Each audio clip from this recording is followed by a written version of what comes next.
পৃথিবীর সমস্ত সেরা খেলোয়াড় যেখানে, সেটাই একটা ভালো টিম নয়, বরং যেখানে যা দরকার ভালো মন্দের মিশেলে ব্যালেন্স টিমটাই সেরা। Combination, chemistry. ফুটবল ওস্তাদেরা বারবার যে শব্দগুলো ব্যবহার করেন সেগুলো ঘাটতি হলে হতে পারে মহা ওলট পালট। প্রমাণ দিয়ে চলছেন কিলিয়ান এমবাপে।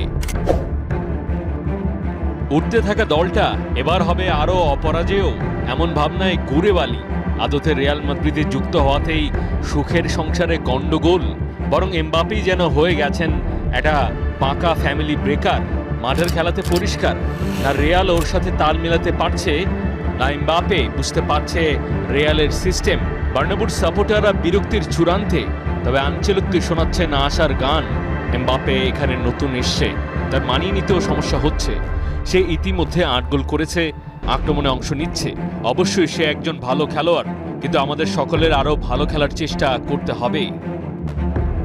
বিশ্লেষকদের মতামত, একই টিমে ভিনিসিয়াস, এমবাপে অচল। একটা দলের এক্স ফ্যাক্টর থাকা উচিত একজনের, যাকে কেন্দ্র করে পুরো দল খেলবে। দুজন একসাথে খেললে সেটা অসম্ভব। এমবাপের সেরা পজিশন স্ট্রাইকার নয়, লেফট উইং। নিজেই বলেছেন বহুবার সেখানে খেলেন ভিনি, যে কিনা ওই পজিশন থেকে রিয়ালের সাম্প্রতিক অতীত সাফল্যের প্রধান ইঞ্জিনিয়ার। কাজেই এমবাপেকে টিমে নিয়ে মহা বিপদে গ্যালাক্টিকোরা। দুজনের একই দলে খেলানোর কার্যকর ফর্মুলা বের করতে বদলাতে হতে পারে সিস্টেম, ছেটে ফেলতে হতে পারে অনেক সাফল্য এনে দেওয়া কার্লো আনচেলত্তি।